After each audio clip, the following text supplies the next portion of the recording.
It's nice to be here in this building. I've never been here before. This is a gorgeous room. I'll have to find a reason to come down here when something degree-wise or something's going on in this room. It's very nice.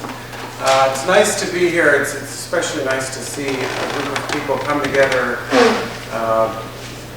Life being as hectic as it is, the fact that we take out Saturdays and do this says a lot about how we feel about our fraternity and exploring education. So I'd certainly like to thank also a lot of the research and a lot of the brethren that engage Masonic education with our Grand Lodge for helping putting these things together. I hope it's the first of many, because this is what it's all about, asking why. And we all knocked on the door 3 times. That second one referred to seek and you shall find. This is how we do it, by getting together and exploring Masonry. And I apologize if I'm a little distracted. I've had a day and a half of an exemplification of Murphy's Law. Yesterday I learned that my car has a piece called an alternator and it can stop while you're driving, which is very alarming when you're just going down the expressway. All of a sudden the steering wheel locks up, all the electricity goes away, and you're just coasting, hopefully to a spot that you can find safely. After I got that sorted out, my computer crashed, so the beautiful pictures I was going to show you we'll have to use in our imagination. But other than that, I'm happy to be here to talk about something I like very much. And I wonder, when I first came in here, if we could get the lighting back to where it was. It might be a little bit more appropriate for the subject matter. There we go. Not that no one should have a good look at me being overdressed. I came from another event. Apologize for trying to look nicer than everybody. But I would like everyone, if you could, to kind of take a moment and transport yourself back to when you received your first degree. Some people that may have been 2 years ago, for some it may have been 40, so memory may be a little shaky, but try and remember how you were feeling when you showed up to the temple that night, what kind of feelings you may have had, apprehension, excitement, and of course, the context of how you came to the lodge will affect how you would have approached that evening as well. Or did you know a lot of guys in the lodge and it was a very friendly atmosphere? Did you not know really anybody and it was a completely new and foreign experience with a bunch of guys you may have only met when they came to investigate you and when you came to the lodge because you were interested? So kind of take yourself to that point. And then I want you to think about a line of ritual that I hope is familiar to everyone who has long been in darkness. We all that familiar to everyone? We hear it numerous times in that first degree. When that inquirer is asked, who comes here? Mr. John Paul Jones has long been in darkness and now seeks to be brought to light and to receive a part in the rights and benefits of this room, etc., etc. It goes on. Like a lot of things in Masonry, Masonic statements can have 2 meanings. I think the figurative meaning of that statement is clear. This candidate for initiation has been long in darkness to the light of Masonry as a profane, ready to be enlightened. Literally, however, it refers to an old ceremony that used to be practiced where that candidate literally had just come out of a dark place that he had occupied for a period of time. And that's kind of the ceremony we're going to explore a little bit today. So I want you to imagine that you've been brought to the temple. It's the night of your first degree, and some lodges that engage this tradition, in fact, would pick up their candidates and sometimes even apply the hoodwink in the car, so you would enter the temple not having seen anything within. The next thing they would have seen, theoretically, would have been upon being brought to light at the altar and seeing all the brethren there assembled. But in this case, whether you're hoodwinked and you arrive at the temple when you were brought there, you would be conducted to a room. And if it will help, I would ask everyone to kind of close your eyes so we can kind of place ourselves in this context. And so a conductor takes you to this room and you're hoodwinked, and you receive an admonition or a series of instructions about what's going to happen next, which would sound something like this.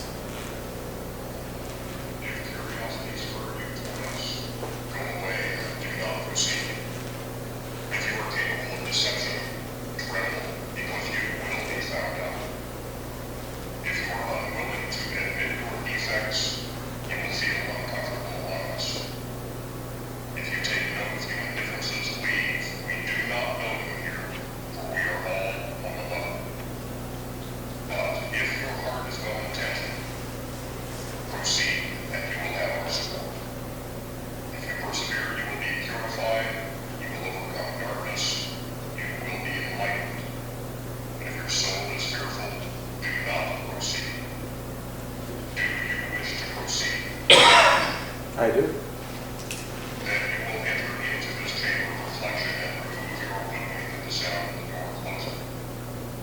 You will remain here until the sands of the hourglass expire or one among us comes to retrieve you. After you remove your woodwing, you will contemplate the items and symbols you see within the room. Take special notice of the parchment on the desk in front of you, which contains questions you must answer truthfully. We suggest you pray, meditate, and search your soul for answers that accurately reflect what you believe in this life and what you hope to be known of you in death. Do you understand?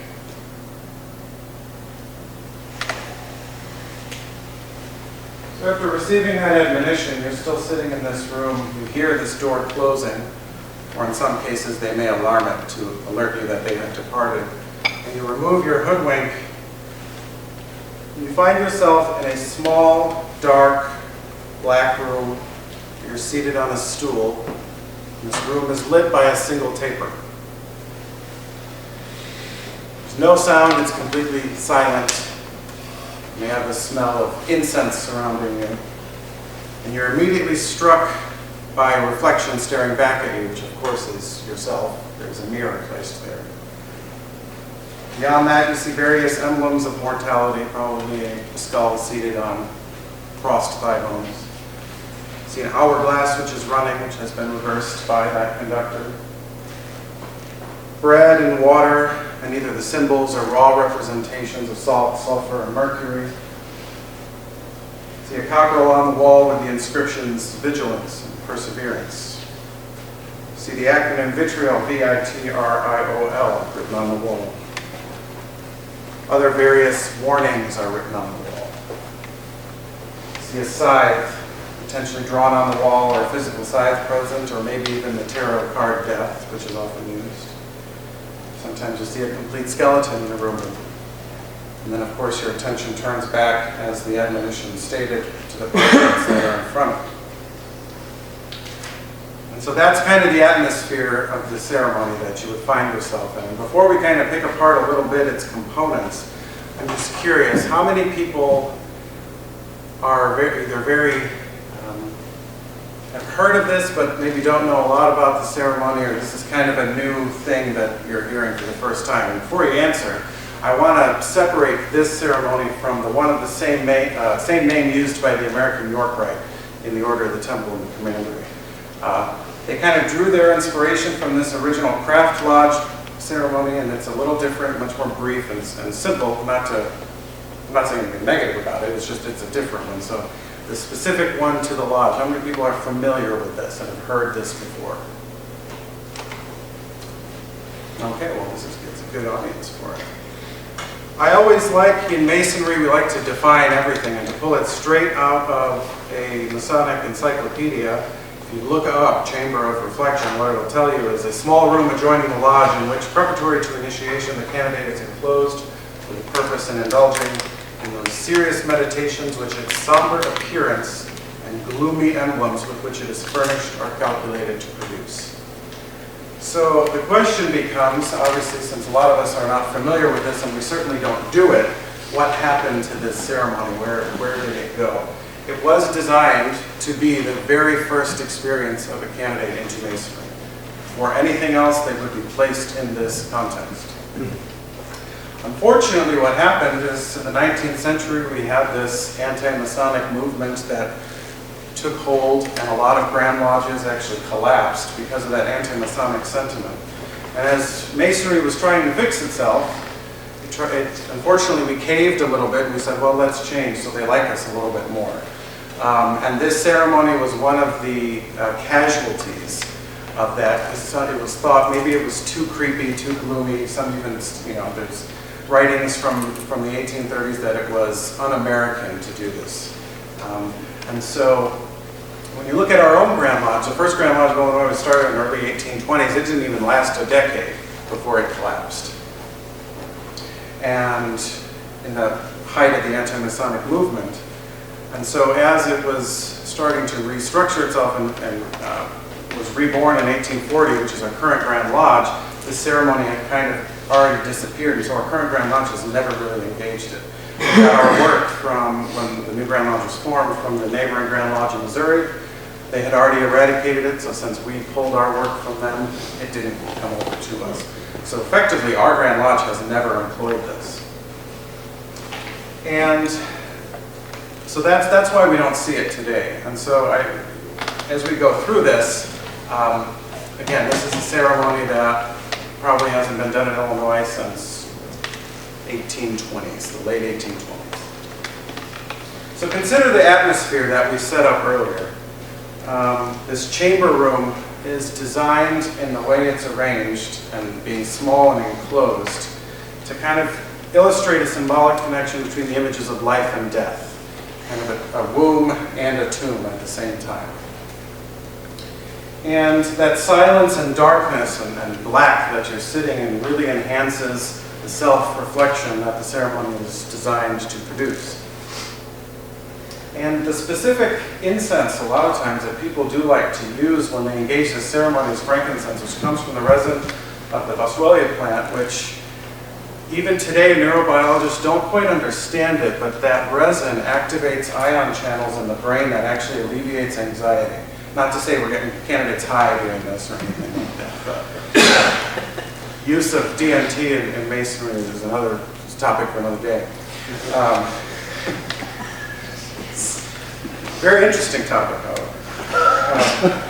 And the traditional seat on which you would place the candidate, you always find a stool in a traditional chamber of reflection. The idea is it forces the candidate to actually sit up, preventing him from slouching and conducting himself in slow, right? And so it maintains focus for the job he's in there to do.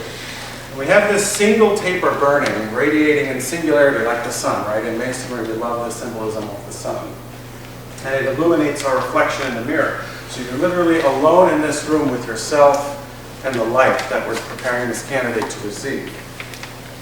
And he is basically allowed to stare into his Jungian shadow. There's so much, I always have to work in Carl Jung into anything I do. But to quote our good friend, it is the face of our own shadow that glowers at us across the iron curtain. And basically the use of this mirror, I'm going to trip and kill myself over here. It triggers that inner reflection and that duality that we have this inner master that we can't hide from, we can't deceive, we can't lie to. And it makes us confront that inner part of ourselves. And the use of a mirror in Masonic ceremony is something I wish would come back a lot more.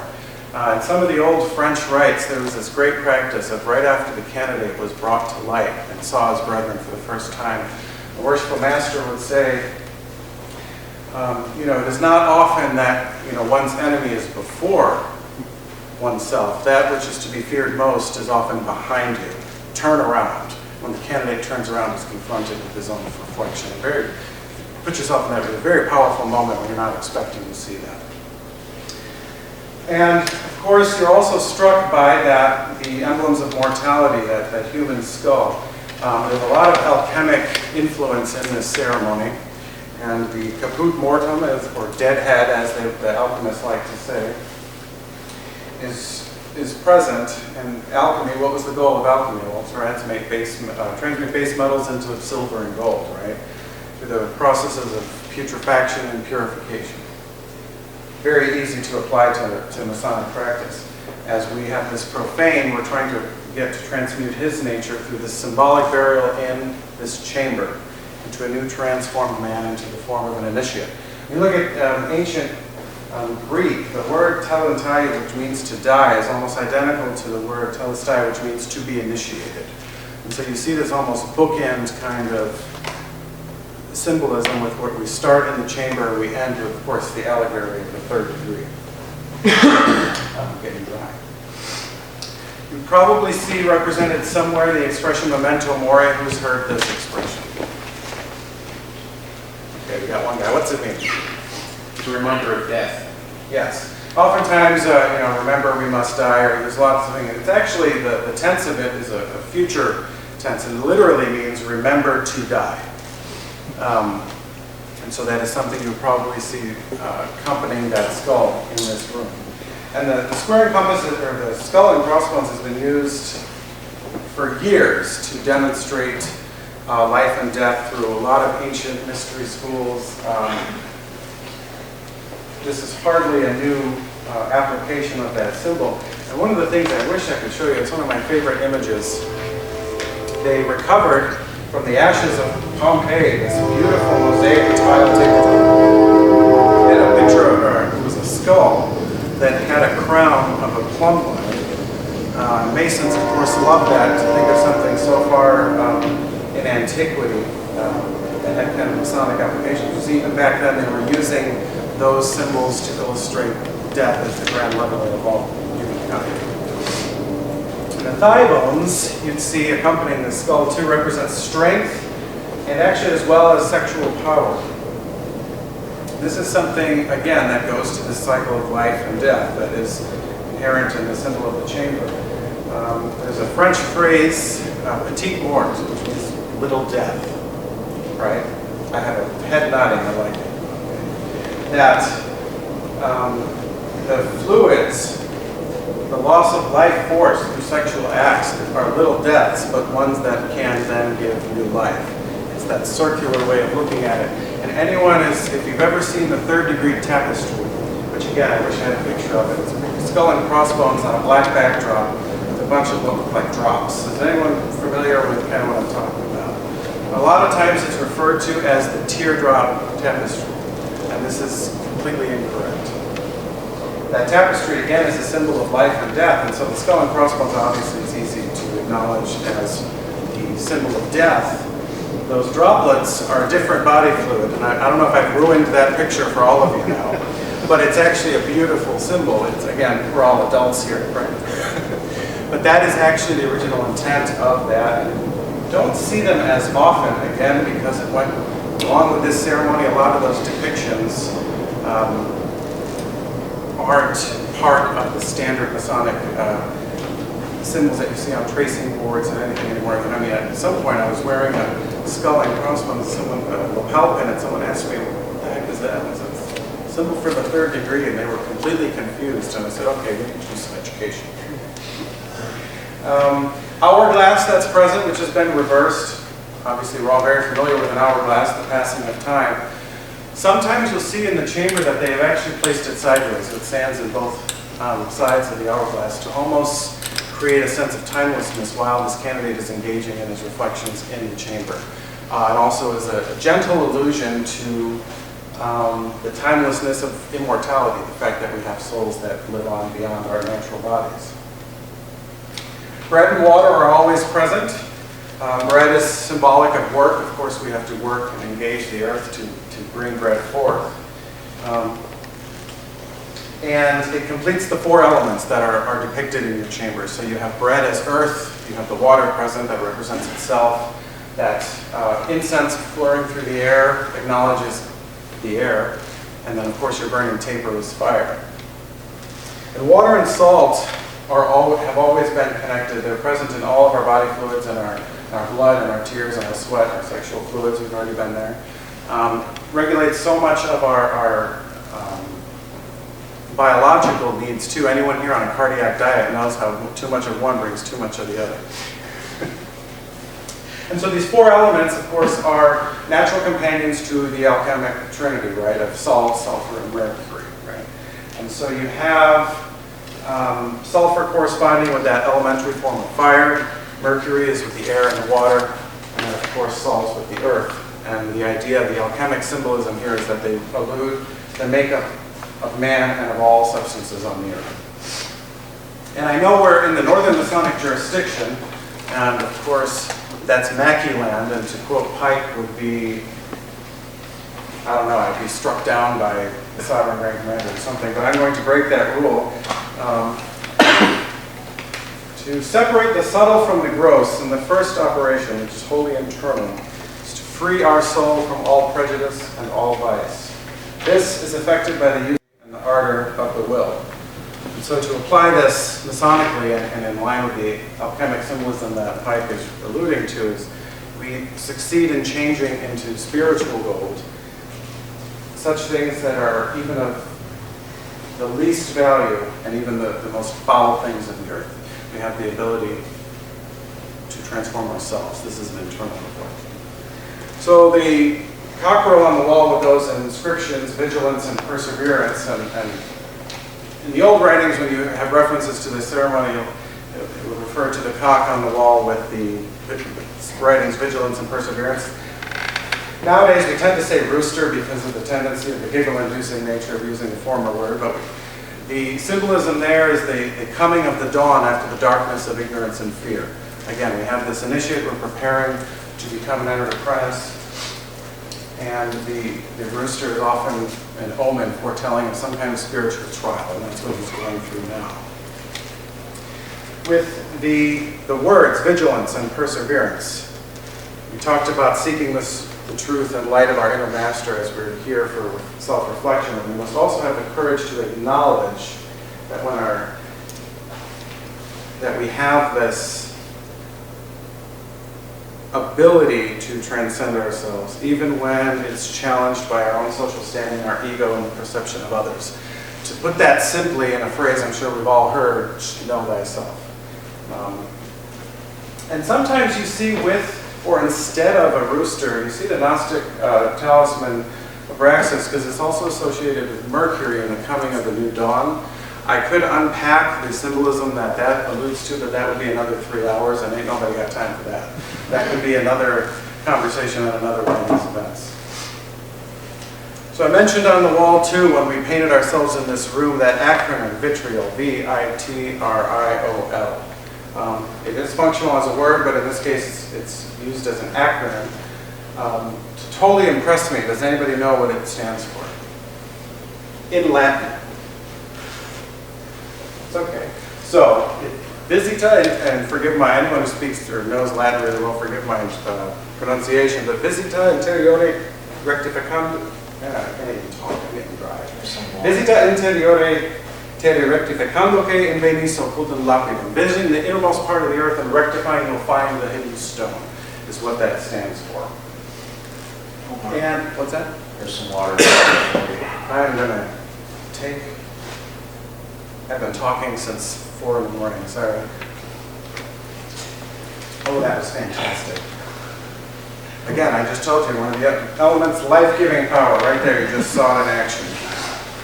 So, the hidden stone in that statement refers to the Philosopher's Stone, which when we apply that Masonically refers to our perfect ashlar, which I hope is a concept we all understand. You might also sometimes see it appear as vitriolum, which refers to vera medicinam, which means the true medicine. And metaphorically, what's being applied there is that one must search within oneself to find the truth that is hidden there. And that truth is usually the solution to all of our problems.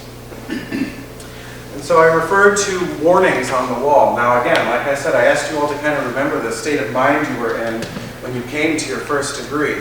Now imagine you're sitting in this room and you see things like, God shall judge the righteous and the wicked. If thy heart be pure and thy intentions good, thou art welcome. If mere curiosity bring thee hither, turn back, be gone. If you are afraid, leave. If you are not certain, withdraw. If you cannot cope, renounce. Dust you are, and again dust you shall become. To die you were born. If you lie, you shall be exposed. If avarice guides you, go away. Kind of intense, right, for your first night being initiated. But it focuses you and brings the importance of the event to front of mind. And the scythe, I referenced that sometimes you see a big physical scythe there, one's drawn on the wall, or sometimes right on the table with you, you'd see a tarot death card. And the Grim Reaper, of course, refers to the fragility and mortality of human life and that need to be awake and alert and the reality of change and transformation that's constantly going on. Every death in one place is a rebirth somewhere else. It also alludes to universal justice. We've all heard the expression, as we sow, so shall we reap. Right? Scythe is a perfect symbol to illustrate that. And then lastly, you have those parchments before you. And if we remember the instructions that were received, that to answer those questions truthfully and how you want to be remembered. what kind of questions might be posed? So what is man's duty to his creator? What is man's duty to himself? What is man's duty to his fellow men? What is man's duty to his mother country? And so you have some pretty straightforward questions there asking the candidate to kind of consider his feelings about his place in the world and his responsibilities to others, himself, and his God. And then sometimes you might see things like, is it better to think right or to do right? What is the difference between truth and fact? That'd be a fun one for today, right? The alternative facts, we should throw that in there as well. If you were to die today, how would you want to be remembered? What is the difference between spirituality and religion? And when you are in need of his comfort or guidance, where do you seek your God? So this is just one example, courtesy of Enlightenment Lodge out of Colorado. That's what they use in theirs. But there are hundreds of these types of questions that you could pose a candidate. Now think about this. I mean, those are some serious questions to just kind of throw at someone all at once, right? And it really causes a candidate to really dig deep inside himself, and ideally, if the environment is set up appropriately, you've set up a situation in which that can be easily accomplished. And then oftentimes they're asked to actually write a last will and testament. So again, I go back to you thinking back to your apprehensions the first night of your degree. You sit down and it says, please write your will. What the hell are they going to do to me tonight? Jeez. It's kind of an intense request, but again, it makes the candidate consider his own mortality and the fact that at one point you're going to need one. Might as well write it now. And oftentimes these responses, once collected, are read before the lodge. Usually then destroyed, so as to protect the candidate, but it's forever burned in the minds of the brethren that were there present on what this candidate had reflected upon. In one lodge I saw they actually burn it and do something interesting with the ashes, which is kind of cool. And so when we think about this ceremony, again, like I said, it's one that has largely vanished, but why do we care? Well, I mean, history is always interesting. We want to not forget the parts of our work that brought us to where we are now. I will tell you that me personally, I've experienced this ceremony. I was at a Masonic conference, and part of the conference, one of the lodges in the area was going to do an exemplification of one of their degrees. And I was chosen to be the candidate. Of course, I was a Master Mason at the time, but they did a first degree and they placed me in that chamber of reflection. And if I had to rank all my Masonic experiences, it would fall in the top 3. It was a very, very cool and affecting ceremony.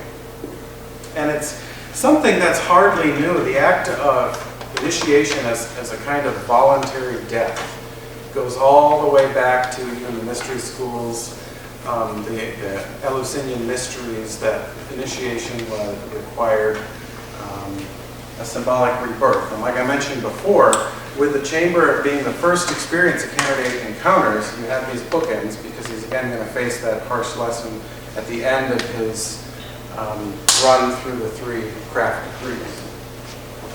So I think it's certainly worth exploring. When you talk about the impact this can have on a candidate, the best way I've heard it described is that it is a kind of a twilight in which the candidate may turn back if they desire, but from which they will be forever changed. And it's only in solitude that we can deeply reflect upon our present or future undertakings.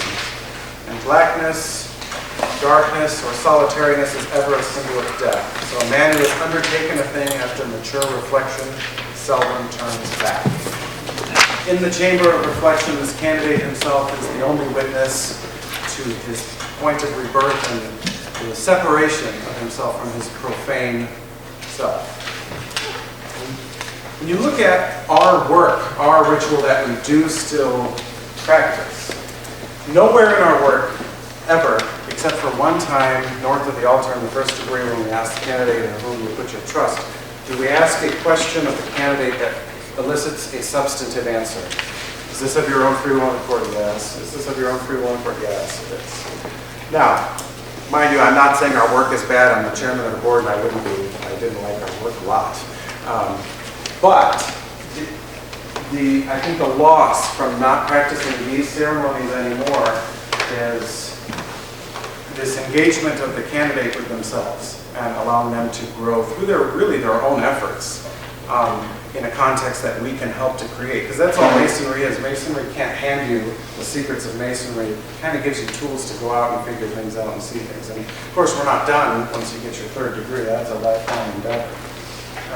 But that's one of the things that I find most striking about this ceremony is that it really causes a candidate to think. And the tradition it comes out of, they also have a practice where they place the candidate on what they call the Stone of Probation, right? And so typically, once the candidate's received into the lodge, he will be seated in the south with the junior warden on the rough ashlar, which must be real comfortable to sit on.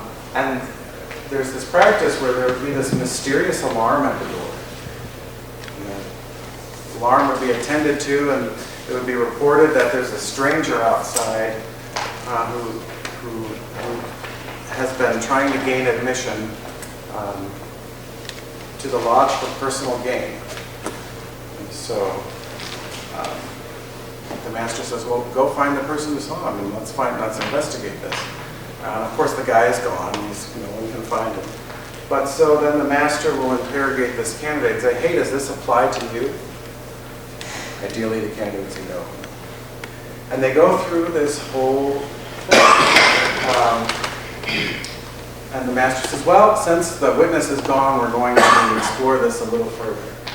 And we get, again, a battery of questions, not necessarily always the same. A common one you'll find is, Freemasonry worth anything? Will Freemasonry be worth anything to you, or will you be worth something to Freemasonry? So the candidate, I remember when I was down watching the exemplification of this, the master of my lodge was chosen that night to be the candidate. So it was fun watching him squirm through this. But he said, Freemasonry will be worth something to me.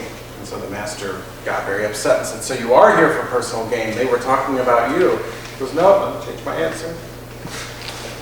I will be worth something to Freemasonry. And then the master got upset again. So we need you.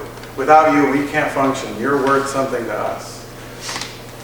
And you would go through this cycle. And no right answer. Only about 5 minutes. Out of nowhere, after about 5 minutes of this answer came out. I come as an imperfect man, but seeking to be better.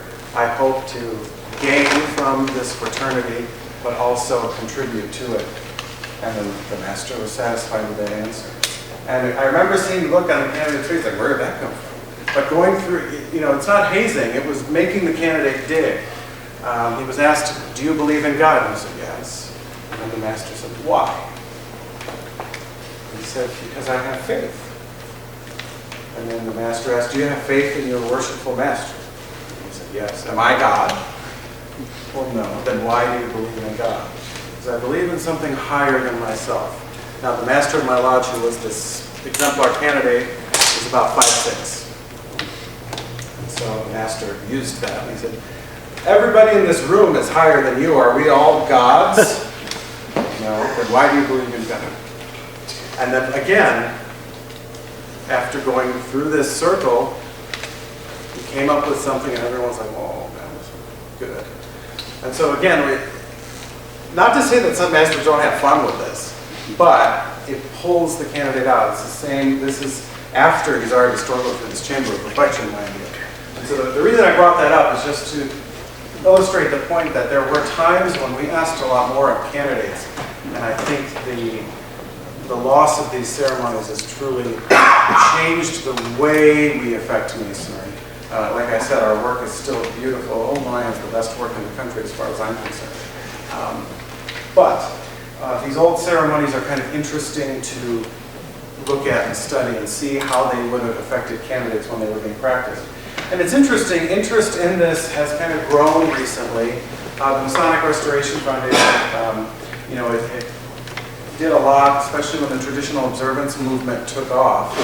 And then interest was re-engaged with this ceremony. And I want to say, last time I checked, there were about 5 jurisdictions in the country that had reapproved use of the Chamber of Reflection. And I think now it is 6, because I think Ohio just approved it at their last annual communication.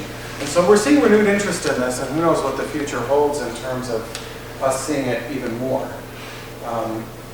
Like I said, when I have personally experienced this ceremony, I thought it was one of the most affecting Masonic experiences I ever had. And that was after I'd already gone through all the 3 degrees. And there is a practice of some people where they set up personal chambers of reflection, because we think of this ceremony as something that that is attached to the beginning of the Entered Apprentice degree. But there's a thought that we should be meditating and reflecting always as a part of our daily lives. And so I know a number of people that have created their own chambers in their homes. I have one friend actually that has a suitcase that is his traveling chamber of reflection. They can just open and everything's right there. It's kind of interesting. I did set one up in a room in my basement once when I was doing research on the ceremony. I will give you one warning: if you're going to do that, find a door that locks. So shortly after setting it up, my sister came over to visit, and she brought her 4-year-old and 2-year-old daughters. So me and my sister are sitting having coffee at the table, and much to my sister's horror, all of a sudden the 4-year-old comes running in the kitchen holding a skull in her hand. And I never heard the end of that. So just a warning to you, if you're going to set one up, secure it.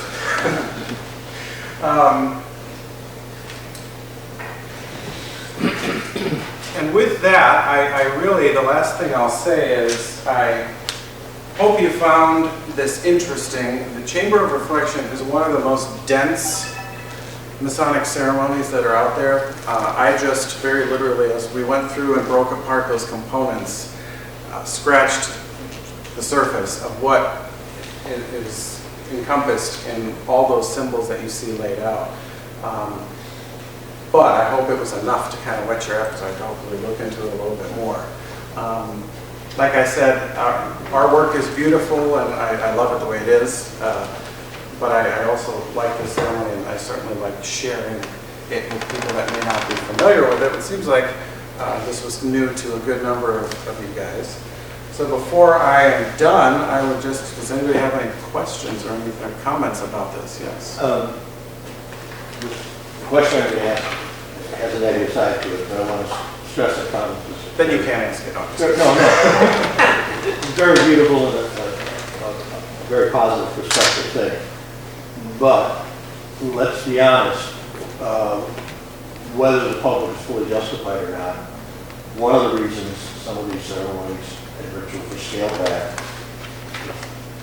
some perhaps lodges abused them.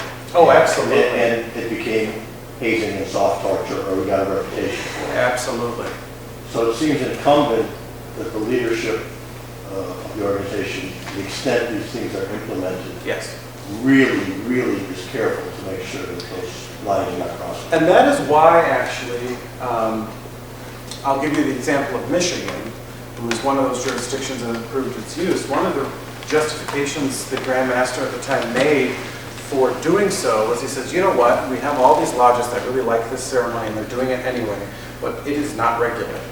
And so they created a procedure and said, okay, if you're going to do it, you're going to do this. And by having that in place, if there was any violations of that procedure they had laid out, then they had grounds for discipline, whereas before there was no regulation. So that's a great point, because you're absolutely right. Has anyone seen the old secretary's trick where, you know, at the end of the degree, you ask the brother, like, hey, come over and we have this book and we want you to record the most memorable part of your degree experience tonight. So he walks over to the secretary's desk, sits down, starts writing, and everyone in the room starts shouting. The secretary rips the pen out of his hand, and the candidate's like, what the heck is going on? And then the master comes down and he says, did you not just kneel? Hazing does occur, but it's you know, again, it's fun, but to some extent you get into the hazing world and the the solemnity of the ceremony then gets lost to those more fun bits. Like I always tell people when I'm instructing a third degree, when you put a candidate in a canvas, if someone's laughing, you did it wrong. It shouldn't be funny. So, good. That's a great point. Yeah. Bearing in mind what my brother here has brought up, in Illinois, since this isn't something that we currently subscribe to, how can we get something like press the Grand Lodge towards implementing something like this and go the correct route, as has been mentioned, as opposed to going the direction that Ben said North Carolina had to, and it was kind of like, well, if you guys want to, I guess, but we'll just not pay attention. Because it seems better that there were some guidelines that were to be followed. So, what I would tell you, just generally, is I'll make 2 points. One with my chairman of the board hat on is that currently nothing, either whether you call it that or not, resembling some kind of chamber of reflection is strictly prohibited, so I have to say that. I will now do this and say, just wait. Patience. Because those kinds of things are happening. Oh, yes, sir. I'm saying which doesn't all start. Just like, I see someone waving at me. To that point, what these brothers both also mentioned, since this hasn't been employed or prescribed work in the Illinois ritual, as it's rolled out, or if it's rolled out, maybe I should better say. I must insist you say if. I agree. I agree. You see where I'm going. If it's rolled out, would there be some... Cover your ears, most worshipful Brother Clark. Would there be something for consideration of existing Master Masons that have never experienced it to help engage them, / gain that experience that maybe they never had a chance to experience? Oh yeah, absolutely. Lodges are always free to do exemplifications of our ceremonies. And I went to a exemplification of the second degree, or the third degree, just the second section where they did it in full costume. But they had, instead of the candidate, they had Hiram, dressed as Hiram, and they went through and did the old historical account. And again, they weren't conferring a degree. They didn't really need permission for that. They were exemplifying it. And so, absolutely, I don't see why that would not be the case. But again, as that doesn't exist yet, I couldn't say that for sure, but... You see where I'm going with that? But yeah, it'd be something to pose because I think it does. Like I said, I think it's worth it. I sat in a chamber of reflection as a Master Mason, and I found it very impressive. Yeah. Any other questions, comments, or anything?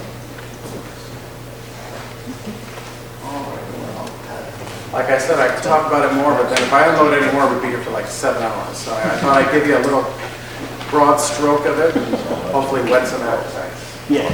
Thank you very much.